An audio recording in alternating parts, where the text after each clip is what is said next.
Welcome to Real Talk TV. I'm your host, Darryl Buchanan. I'd like to thank you guys for watching this show. Before I begin, I just want to give a shout out to Leaving the Street Ministries. I'd like to give a shout out to Yard Time Entertainment. I'd like to thank the people that make this show happen. Alex, Ryan, Matt, and Mike. I just love what you guys are doing. If it wasn't for you guys, Real Talk wouldn't be happening. I'd like to thank my supporters. That's you guys that share the videos, talk about the videos, and subscribe to the channel. This week is going to be a little bit different.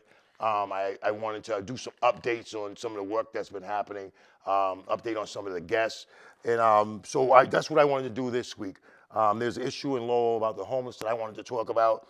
I wanted to talk about things that are happening in the Recovery Connection. And at the end of this, I'm going to introduce you guys to a new artist who I believe that is worth listening to and worth supporting. So without further ado, let me just go ahead and talk about the Recovery Connection. Recovery Connection is on 31 Main Street, Marlboro. We have a lot of things going on over there. We have a new administration, meaning a new director who has a new vision. So I would invite anybody to come on down and see what we're doing down there. We're looking forward in the future to have an open house where you guys can meet the new director, you can meet the staff, you can meet the peers there.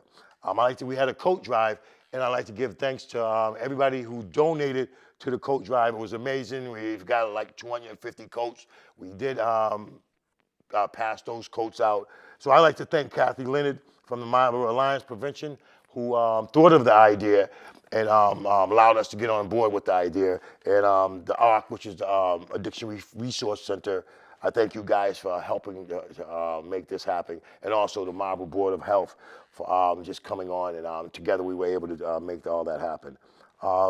There's, like I said, there was an issue in Lowell. I like 3 or 4 weeks ago, I was getting messages about the homeless, and I'm very passionate about it. I'm very passionate about what goes on in Lowell. I'm from Lowell, and I was homeless on those same streets. So when you talk about and I want to refrain from saying homeless. Let me change that to say unhoused. And so there was a lot of friends of mine, like very personal friends, people that I ran the street with. And so when I got these messages, it concerned me, and I said to myself, what can I do about it? They wanted to come on the show and have the city representative come so they can have their conversation on the show, and I agreed. But prior to having that show, I wanted to go down and kind of like talk to people and get the temperature of like what was really going on before I brought it, onto Real Talk, and perhaps things didn't work out. So last Saturday, I went to Lowell. I let people know that I was coming there, and I was coming there to talk about the homeless issue, and some people showed up, and we met at the library. City councilmen showed up at the library on a Saturday morning, and we sat there and we talked.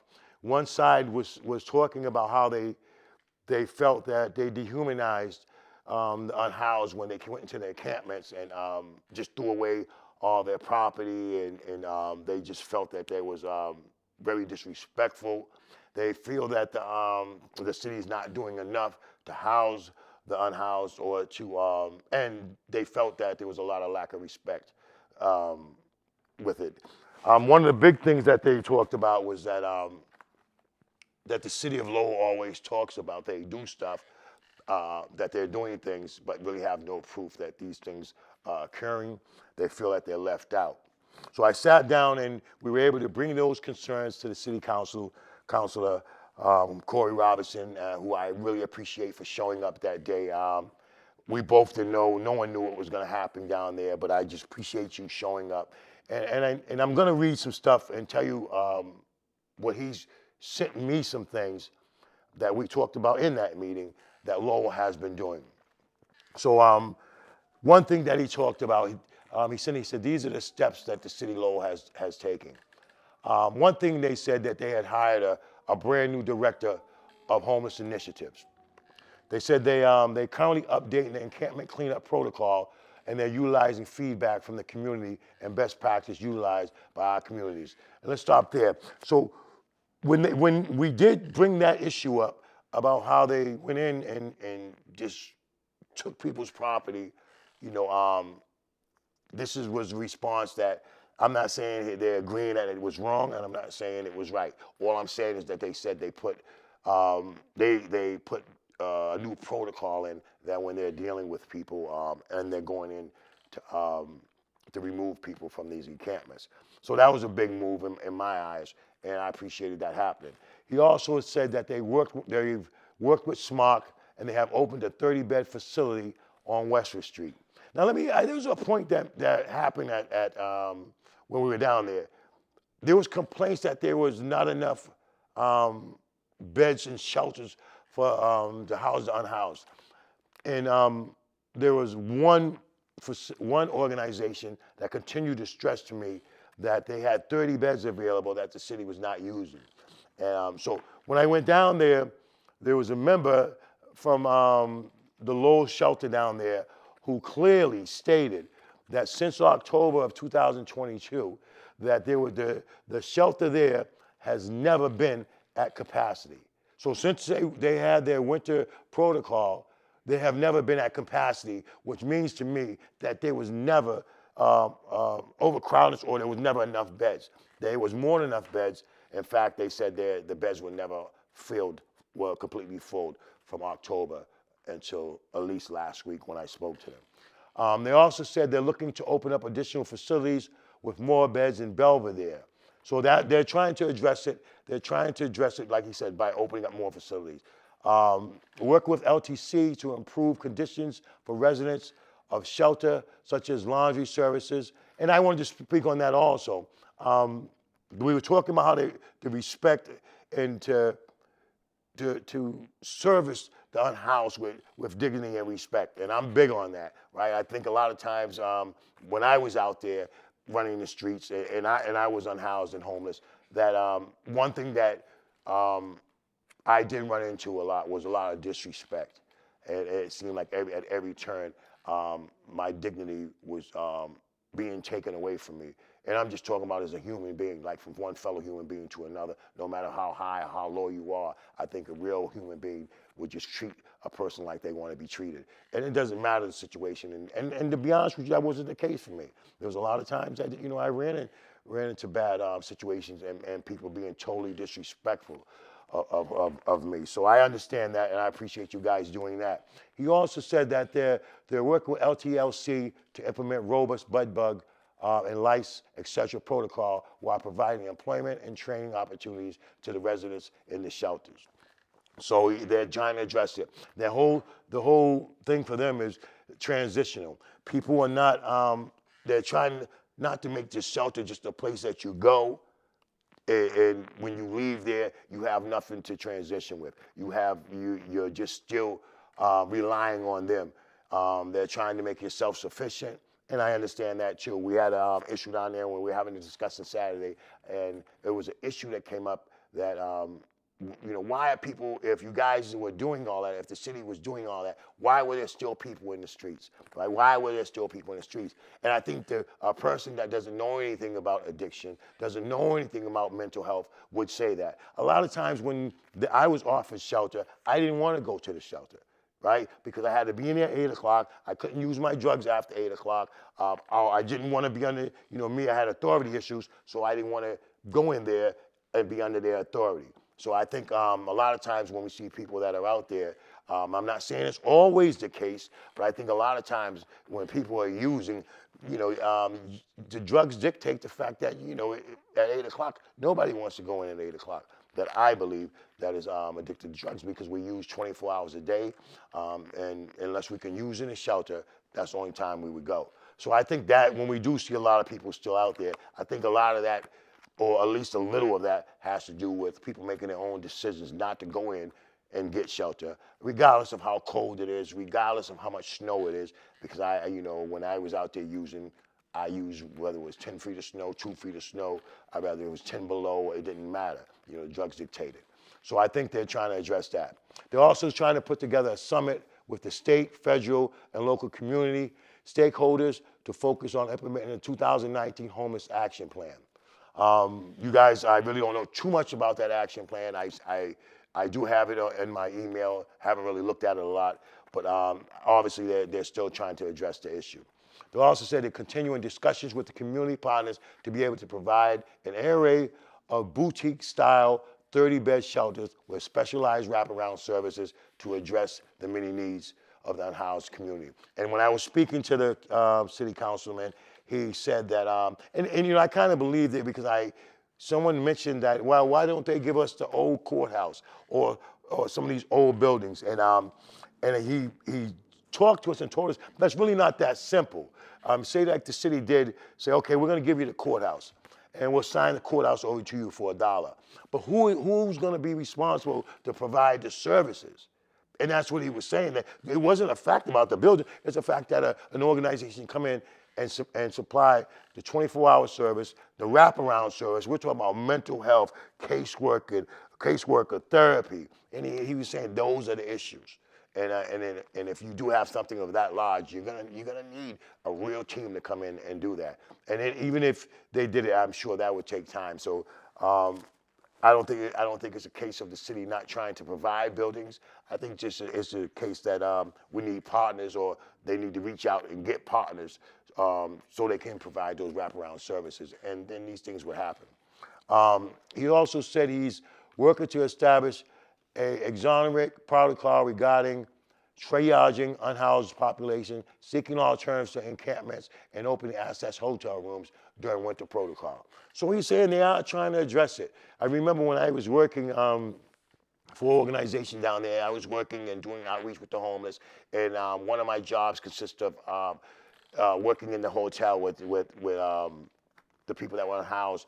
We had, I think they had like maybe 100 people there that they took off the street, and I would work daily with them. And like I said, you know, we're dealing with people, and I'm not, you know, making any excuses. I'm just talking about the barriers. The barriers are trying to help someone, you know, and it was the same barriers that were for me. There are barriers. It's not just put a homeless person or a person that unhoused and a person with an addiction, substance use disorder, and just trying to make it work. Those are our barriers. You know, how do we get to a place where we try to deal with the person's issues? You know what I mean? And I think that, you know, is the biggest deal. You know, you can put a person with substance use disorder in a mansion, and you know, and come back, you know, and that's not going to change him unless you address the primary issue.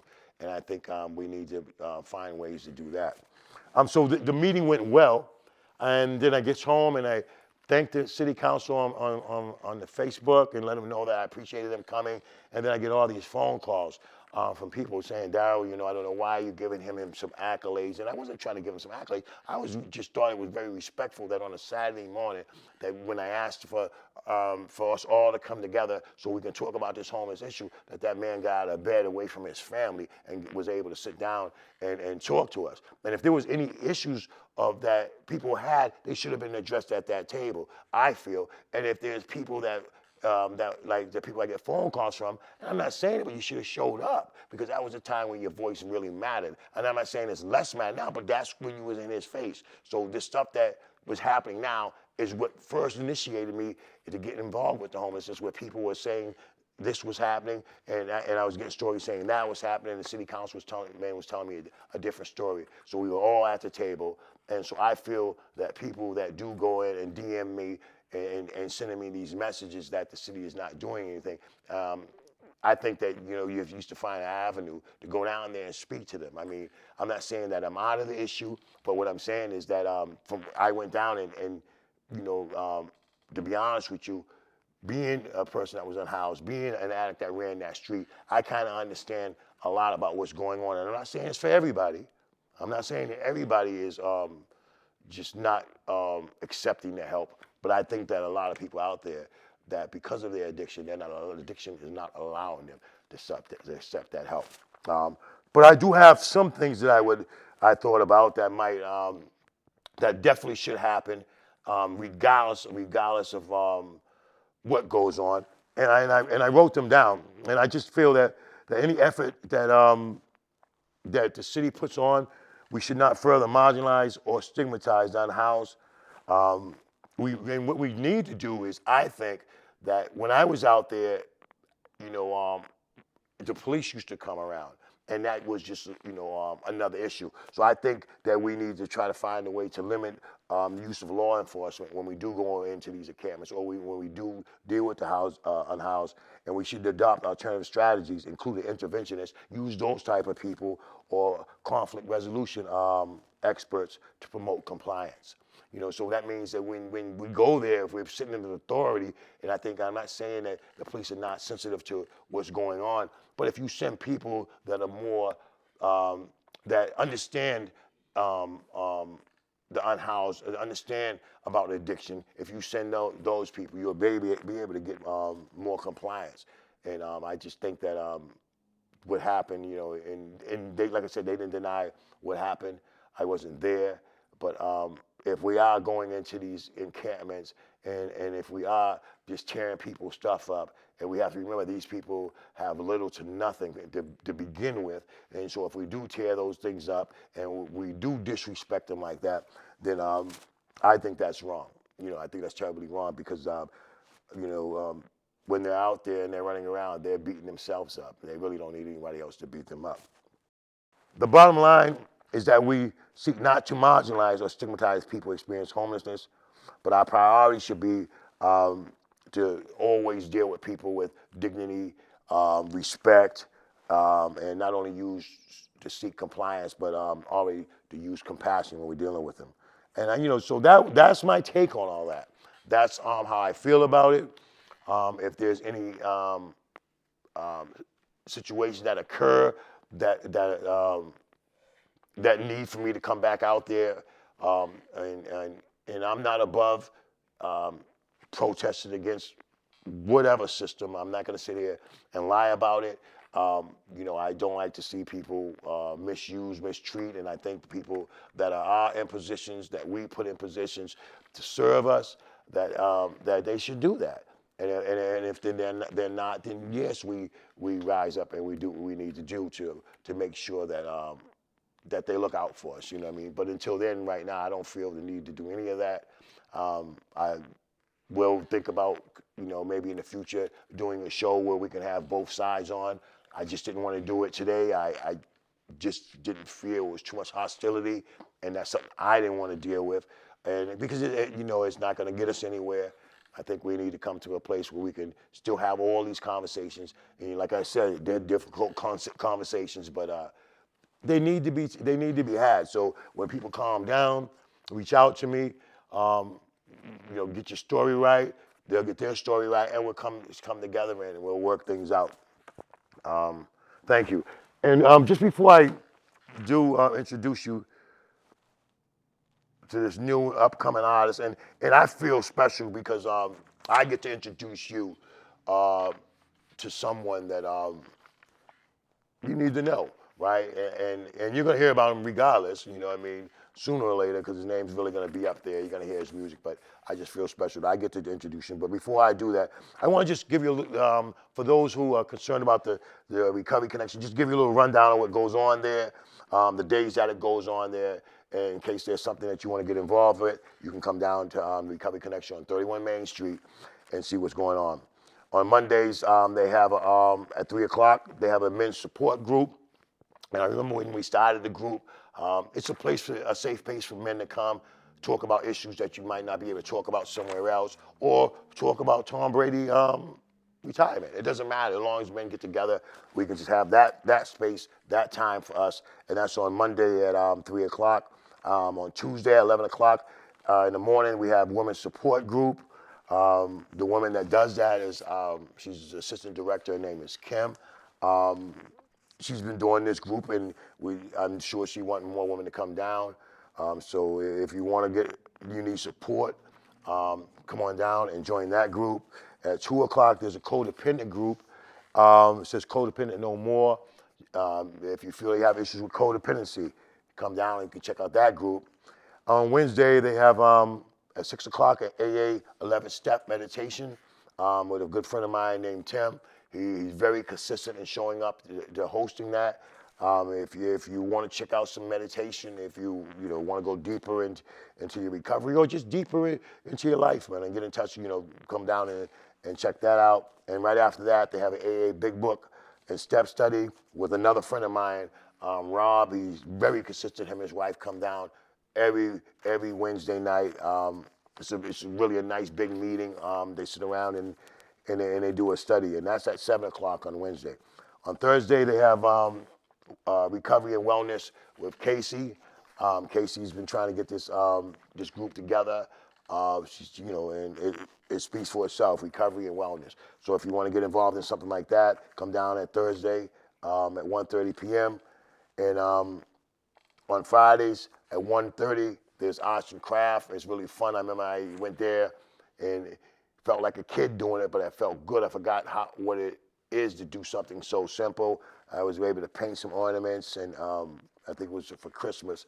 And it just felt good. It was a way for me to get out of myself, a way for me to relax. So that group runs every Friday. And in the future, we're looking, one more. On Saturday at 1:30 is the Al-Anon. If you don't have a problem, but you want to understand alcohol and drugs, at 1:30 p.m. on Saturdays, there's an Al-Anon meeting. In the future, we're putting together computer classes. We're going to teach basic computers. So look for that to come out. I'll keep updating it on the show. We're doing a Friday dinner. I remember when I first went there 15 years ago, that was the thing that I used to do every Friday. I look forward to doing it. We all met. We had dinner, played games, talked. It was just a place to go. It was safe. And it was really cool. So we're bringing that back. And we're putting together right now an open house, which I thought was very necessary to do the open house, because since there is a new director there, we have a new vision. We have just, we're coming off COVID and this whole restart. So I just think people need to come down and come to the open house and check out what we're doing. I appreciate you guys' time. And like I told you before, in the beginning of this show, that I wanted to introduce you guys into a new artist, a brand new artist. I listen to him in the morning. Actually, it's the song, the artist that I put on my Facebook in the morning. Some of you responded to it, and I just thought it'd be decent to give a face to it, maybe ask him a couple questions about what inspires his music. And like I said, a lot of the music that's out there for me, I'm getting so tired of it. It's the same old. People doing it. And so when I started listening and hearing his music, it was really outside the box. It was challenging in the beginning, and I know why that is. But it's been something that I've been listening to on the daily, and I know it's really good music. My kids are now humming it, and So I wanted to introduce you guys. I wanted to be the first to introduce you to him before the world. Before the world knows his name, because one way or the other you are, and you will hear about him. But you just heard him here first. So I'd like to introduce my next guest, Quentin Michael.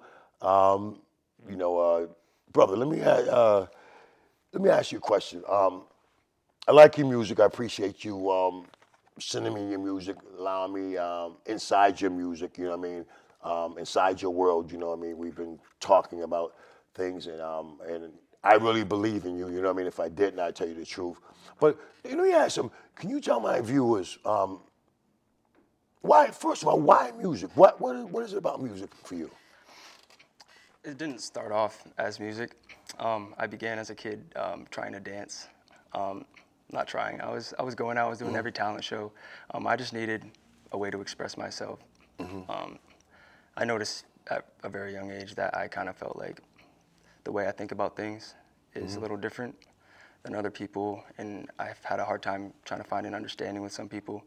So for me, expressing myself in a way that wasn't necessarily vocal or even social kind of got my point across to people of who I was and helped them see me for who I actually was. Because for me, finding those connections can be a little tough. So I started making music further down the line, trying to establish those connections with not only myself, but with other people. And those connections that I want to establish are the connections that I write about in my music. For example, my first single, Higher Than I'm Used To, is a perfect example of everything I just said. What is it about? What inspired you? So that's what inspired you? Right. Okay, yeah. So the chorus goes, there's nothing I can say, there's nothing I can do. I tried every way to get through to you. So, Wow.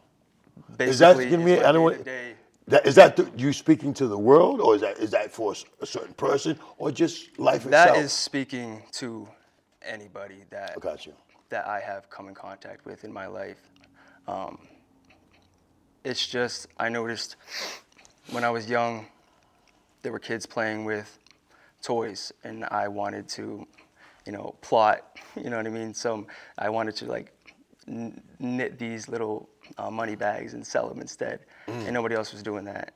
And I didn't You understand always thought people. outside the box. Yeah, and some people people listen to different music than me, and I found it hard to connect with my own friends. So I guess I just started doing my own thing, hoping that, if I stay true to myself, then maybe people can establish that connection with me. We will. They 100% will. I'm telling you, I ain't no producer, but I know what I like, bro, and I know I'm usually way ahead of the time. So yeah, and that's one thing I liked about the music. It was outside the box, right? It was different, which I liked, right? Um, I don't want to get too far into the interview or interviewing you. I really that's for Alex. I really wanted to keep that for his show, but I do want you to explain. Tell me the other two songs. What inspired them? What do they mean? Yeah, if you could tell them really briefly, because I really wanted to save this interview for Alex. So the next song that comes out after Higher Than I'm Used To is Stressed Out. And that song was inspired by me me trying to figure out if it was if it was me alone in this world, or if there was a connection with me and something of a higher power. And it's basically a song about how I only feel connected to myself and the world when I feel that higher power connecting to me. And most of the time that happens in the process of making my music, because you hit that flow Music, state. huh, dude? You hit that flow state, and things start happening that you feel like might not even be you. Or in everyday life, you start your intuition. Sometimes I just feel like I'm being guided. So that's a song about me wondering if I'm alone or not in this world. And then the next one is Proud. The This Proud. is about this guy over here. Yes, about all of you guys, my family. Yeah. Another thing I wanted to articulate to people that I love, something that I haven't done very well, because I feel like I have things that I want to say, but I don't know how to say them sometimes. Yeah. And music makes that easy for me. Cool. I like Proud. I like all the music. Proud, and I think that would resonate with a lot of people, and when they catch up to it, because we all want to make our parents proud. We all want to make our families proud in one way or the other. So you have something there, bro. You know what I mean? I'm going to continue to tell you that, and just like I said, be true to yourself, bro. Anytime you want to come back here, you're definitely going to do this thing with Alex. You come back and you put on your show with Alex. You have that, and anytime, and I'm telling you, that seat is yours. As long as I'm here, anytime you need and you want to express yourself, or your team come and express yourself, man, you have that. Thank You know what I mean? And I want to make you a priority as far as helping you get things out there. So you guys, to go ahead and that's Quentin Michael. I'll put up the rest of his music. And here's the big deal for me, right? We spend a lot of time, we spend a lot of energy, and we spend a lot of money supporting people that really don't need that. Like, they're already up at the top, right? We support people that we don't know, that we probably would never know. And here's a local artist, a young man pursuing a dream. And I sit back and I wonder, man, like how far out of touch we are, man, as far as do we take care of our own, right? This is one of our own. Like I said, he's local. He's doing something totally different, right? And I urge you to give it a listen, give it a shot, and support it, right? We support a lot of things, man. I just think that we need to do better on that level when we have young people coming up and they're pursuing their dreams, right? We are their gas. We got to put gas in that car, right? So when you see it on Facebook or you're on my social media outlets and you see it up there, to me, when you just do a drive-by by it, right? To me, as a friend or someone who knows the type of person I am. I support all causes that are worth something, of value. I support other people's causes, even if I don't believe in those causes. Because I support them because you believe in it. So don't do a drive-by on my Facebook, and when I put that up, give it a chance. You know what I mean? And like I said, support him. His name is Quentin Michael, and Real Talk TV is proud to have this young man on his show. And for Real Talk TV, we all ask you to continue to pursue your dreams, brother. Thank you for having me. I just want to shout out to everybody who loves me and who's showing me support, because not everybody does it and not everybody supports the little man. Yep. And I'm trying to keep it true to myself, and I appreciate the people who appreciate that about me, and I'm going to try to make everybody proud. And you guys, you can stay tuned. He's going to be on Alex's show. Alex's show's coming up, and you'll be able to see him. I'll continue to keep you updated when he's going to come in here and do something live for you guys. But I appreciate you guys taking time to look at Real Talk TV. And as always, I like to say thank you to Alex, thank you to the team here. You guys are great, man, and I appreciate everything. And in closing, I always say I love you to Taisha, little Darryl, and Zayla. Peace.